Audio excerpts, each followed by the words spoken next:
નમસ્કાર વિદ્યાર્થી મિત્રો, કેમ છો? આપણે ધોરણ 12માં વિષય ગુજરાતીમાં પૂરક વાચનનો પાઠ 2 આપણો લોકવારસો એ જોઈશું.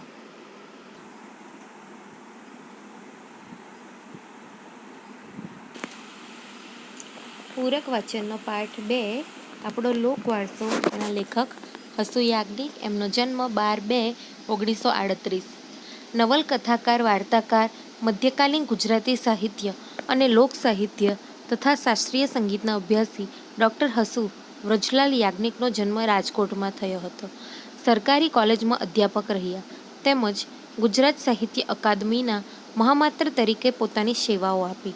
નવલકથા, વાર્તા, મધ્યકાલીન સાહિત્ય તેમજ લોક સાહિત્યના 150 જેટલા પુસ્તકો દ્વારા ગુજરાતી સાહિત્ય ક્ષેત્રે તેમનું મૂલ્યવાન પ્રદાન રહ્યું છે.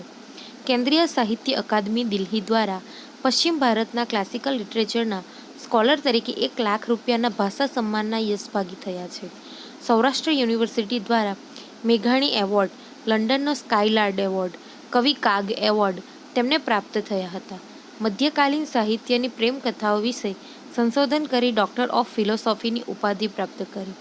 પોતે સંગીત વિશારદ, પ્રથમ વર્ગ વાયોલિન છે, એટલે કે વાયોલિનમાં તેમને પ્રથમ વર્ગ મળ્યો હતો. લોક સાહિત્યના એમના પ્રકાશનોએ ગુજરાતના લોક વિદ્યા ક્ષેત્રને સમૃદ્ધ બનાવીને આ વિષયના ભારતના તજજ્ઞોની હરોળમાં બેસાડી આપ્યા. લેખકે પ્રસ્તુત સાંસ્કૃતિક લેખ આપણો કલા વારસોમાં શું નોંધ્યું છે? કલા વારસોમાં નોંધ્યું છે કે ગુજરાતી આદિવાસી લોક કલા સંસ્કૃતિમાં આજની આપણી સભ્યતા કે સંસ્કૃતિના મૂળ છે.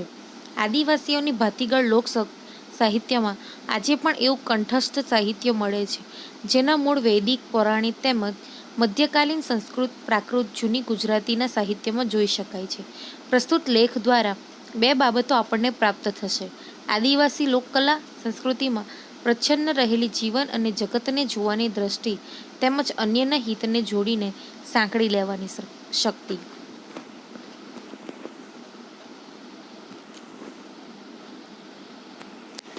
સિંહને પ્રાણી સંગ્રહાલયના પાંજરામાં કે પછી સર્કસમાં જોઈએ તેના બદલે એને વન ઉપવનના પ્રાકૃતિક પરિવેશમાં વિહરતો જોઈએ તેમાં ઘણો તફાવત છે.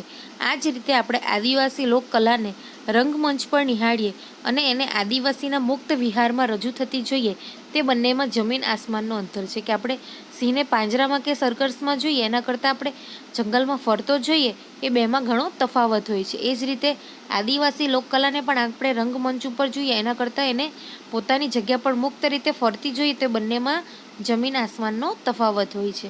આવા ભેદનો અંગત અનુભવ લેવો હોય તો આપણે ફાગણને ગીત નૃત્યથી વધામણા આપતા ભીલ આદિવાસીઓને અરવલ્લીના પહાડી ક્ષેત્રમાં જોવા જોઈએ. એટલે કે આવો આ જે ભેદ એટલે કે આ જે તફાવત છે, જમીન આસમાનનો તફાવત, એનો જો આપણે અનુભવ લેવો હોય તો આપણે ફાગણને ગીત નૃત્યથી વધામણા આપતા ભીલ આદિવાસીઓના અરવલ્લીના પહાડી ક્ષેત્રોમાં જવું જોઈએ. એ જ રીતે વર્ષા ઋતુમાં ડાંગના આદિવાસીઓની લોકકલાઓ જોવી જોઈએ. કે ડાંગ જિલ્લાના જે આદિવાસીઓ છે એમની લોકકલા જોવી જોઈએ. અહીં જોઈ શકાશે કે પ્રકૃતિ જ આદિવાસી લોકકલાનું સંલગ્ન એવું અભિન્ન અંગ છે. કે પ્રકૃતિ જ આદિવાસી લોકકલાનું સંલગ્ન એવું અભિન્ન અંગ. ગ્રામીણ કે નાગરિક પરંપરામાં એવું નથી કે ગામડામાં કે નગરની પરંપરામાં એવું નથી. આથી તેવી કલાઓ રંગભૂમિ ઉપર પણ માણી શકાય છે. કેમ કે ત્યાં પ્રકૃતિ જ સંલગ્ન અંશ નથી. બંને વચ્ચેના ભેદનું આ પહેલું કારણ છે. ગ્રામીણ અને આદિવાસી લોકકલા સંસ્કૃતિને જુદું પાડતું બીજું મહત્વનું કારણ બંનેની પરંપરાઓ અને પરિસ્થિતિ વચ્ચેની ભિન્નતા છે. કે ગ્રામીણ અને આદિવાસી લોકકલા સંસ્કૃતિને જુદું પાડતું બીજું મહત્વનું કારણ બંનેની પરંપરાઓ અને પરિસ્થિતિ વચ્ચેની ભિન્નતા છે. ગ્રામીણ નાગરિક નિશ્ચિત અને સ્થિર એવા આજીવિકાના સાધન ધરાવે છે. કે ગ્રામીણ અને નાગરિક નિશ્ચિત અને સ્થિર એવા આજીવિકાના સાધનો ધરાવે છે. કે આજીવિકા મેળવવી હોય તો નિશ્ચિત હોય ને સ્થિર હોય. નાગરિકોને શાસકીય કાયદાઓ અને સંરક્ષણનો લાભ મળે છે.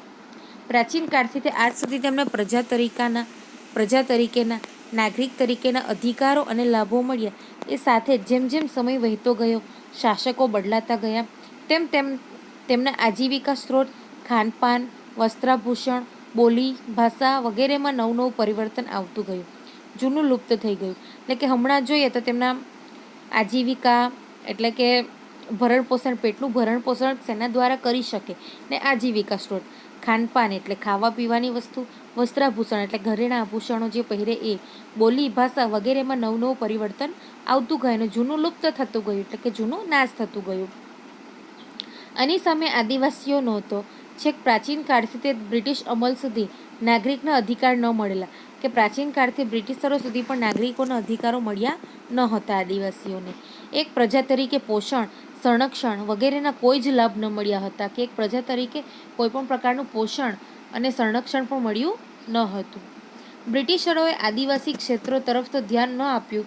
દારૂબંધી અને વન સંરક્ષણના કાયદાઓ કર્યા, કે દારૂબંધ અને વન સંરક્ષણના કાયદાઓ કર્યા હતા, પરંતુ તે બધું આદિવાસીઓનો ભોગે અને પોતાનું વેપારી હિત જાળવવા કર્યું.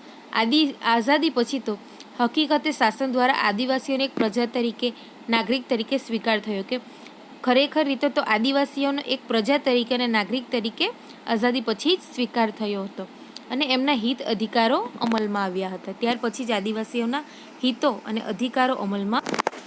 ગ્રામીણ નાગરિક સમાજ અને આદિવાસી સમાજ વચ્ચે પ્રાચીન કાળથી આળંબીને તે બ્રિટિશ રાજ્ય અમલ સુધીના સુદીર્ઘ ગાળામાં જે શાસકીય લાભથી સંપૂર્ણ વંચિત રહેવાથી પરિસ્થિતિનું એ પરિણામ આવ્યું કે તેઓ પોતાના પોષણ સંરક્ષણ માટે પોતીકી એવી સામાજિક વ્યવસ્થા ઊભી કરી અને પોતાની અસલ પરંપરાને મૂળ રૂપમાં જ જાળવી રાખી. એટલે કે પ્રાચીન કાળથી આદિવાસીઓને પ્રાચીન કાળથી બ્રિટિશ સમય સુધી કોઈ પણ લાભ મળ્યા ન હતા, તો એના કારણે એ જે સંપૂર્ણ વંચિત રહેવાથી એવું પરિણામ આવ્યું હતું કે પોતાના સંરક્ષણ માટે પોતાની જ વ્યવસ્થા ઊભી કરી હતી અને પોતાની અસલ પરંપરાને જ મૂળ રૂપમાં જાળવી રાખી હતી.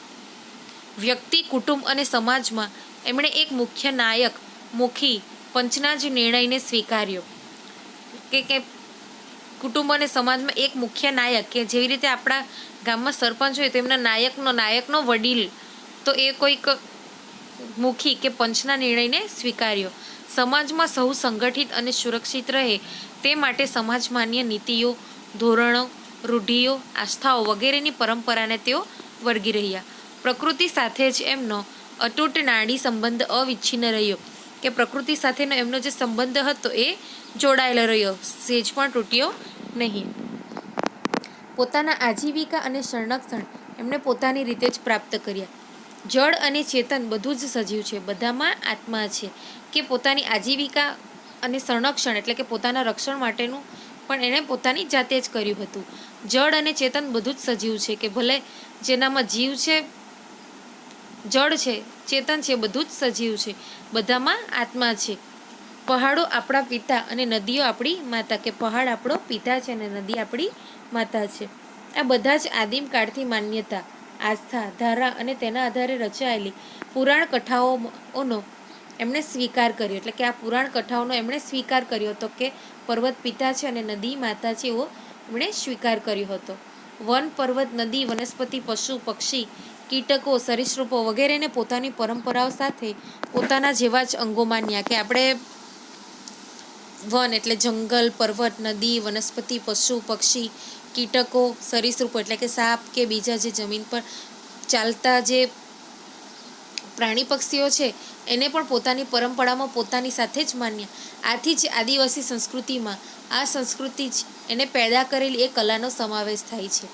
એમાં કલા અને સંસ્કૃતિ એવું દ્વંદ્વ નથી, એટલે કે કલા અને સંસ્કૃતિ એવું દ્વંદ્વ એટલે કે કંઈ અલગ અલગ નથી, પરંતુ કલા એ જ સંસ્કૃતિનું પરિચાયક એવું અંગ છે. એટલે કે કલા એ જ સંસ્કૃતિ, કલા અને સંસ્કૃતિ અહીં જુદી જુદી નથી, પણ કલા એ જ સંસ્કૃતિ એવું એક અંગ છે. સંસ્કૃતિમાંથી જ કલા જન્મે, પછી એ જ કલા સંસ્કૃતિને ટકાવી રાખે છે, કે સંસ્કૃતિમાંથી કળા જન્મે છે અને એ કલા સંસ્કૃતિને ટકાવી રાખે છે. કલામાં સાહિત્ય, સંગીત, નૃત્ય, નાટ્ય, ચિત્ર, શિલ્પ, સ્થાપત્ય એ બધાનો સમાવેશ થાય છે. કે કળા, તો કળામાં સાહિત્ય, સંગીત, નૃત્ય, નાટ્ય, ચિત્ર, શિલ્પ, સ્થાપત્ય બધાનો સમાવેશ થાય. અને આદિવાસી કલા એમ કહીએ તો એમાં આદિવાસી લોક સાહિત્ય, લોક સંગીત, લોક ગૂંથણ, લોક નૃત્ય, લોક નાટ્ય, લોક ચિત્ર, લોક શિલ્પ, લોક સ્થાપત્ય વગેરેના તથા પાત્ર નિર્માણ, પર્વો, મેળાઓ, લોકત્વ વગેરેનો પણ સમાવેશ થાય છે.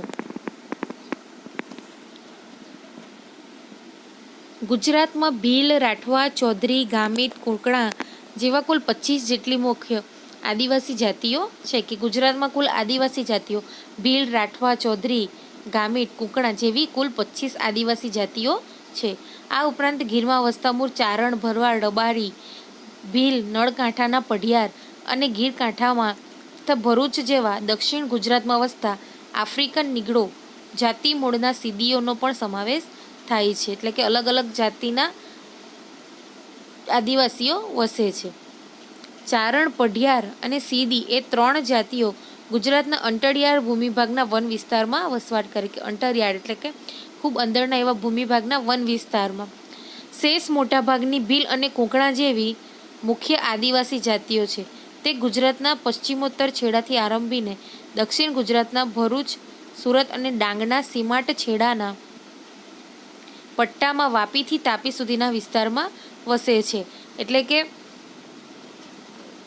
ગુજરાતનો પશ્ચિમ છેડાથી શરૂ કરીને, પશ્ચિમ છેડો એટલે કે દક્ષિણ ગુજરાતનું ભરૂચથી શરૂ કરીને,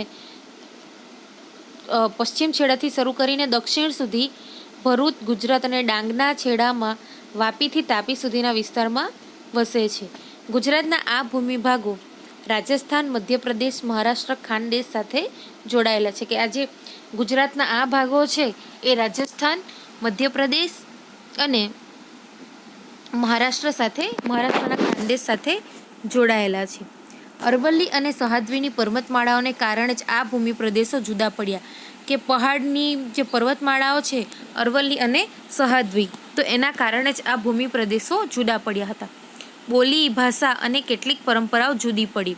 કે એના કારણે થોડી ઘણી બોલી અને ભાષા અને અમુક પરંપરાઓ જુદી પડી હતી.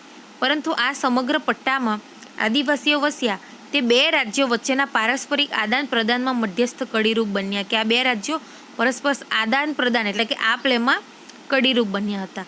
આ જ કારણે આદિવાસી પટ્ટાના ક્ષેત્રમાં વસતી આ મુખ્ય આદિવાસી જાતિઓની બોલી જુદી પડી અને તે જાતિઓની ઓળખ બની. આ પ્રત્યેક આદિવાસી જાતિઓએ આ કારણે જ પોતાની આગવી લોકકલાને નિપજાવીને સિદ્ધ કરી. કે એમણે પોતાની જ કલાને આગળ ધપાવી હતી. ભીલોએ પૌરાણિક અને ઐતિહાસિક એવા વીરોની ગાથાઓને આધારે રચાયેલા લોક મહાકાવ્યોની પરંપરાને ટકાવી રાખી. ભીલના પઢારોએ હાથે પગે લાંબી દોરીવાળા મંજીરા બાંધીને તેને ગીત સાથે જ વગાડવાની મંજીરા નૃત્યની એક નવી જ નૃત્યકલા ટકાવી. રાજપીપળા અને તાપી ક્ષેત્રના આદિવાસીઓએ ભવાઈના જેવા ભવાડા, ચાડા, ઠાકરિયા જેવા લોકનૃત્ય ધબકતા કર્યા. તાપી અને ડાંગ ક્ષેત્રના આદિવાસીઓએ પિરામિડ જેવા પૌરુષેય નૃત્યો સિદ્ધ કર્યા.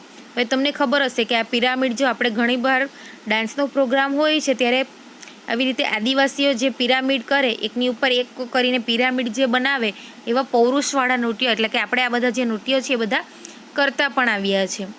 મહારાષ્ટ્રમાં વીરોની યશોગાથાના પવાડા ગવાય છે. તેને જ તાપી તટના આદિવાસીઓએ પૌરાણિક દેવી પાત્રો સાથે સાંકળ્યા અને સીતાનો પવાડો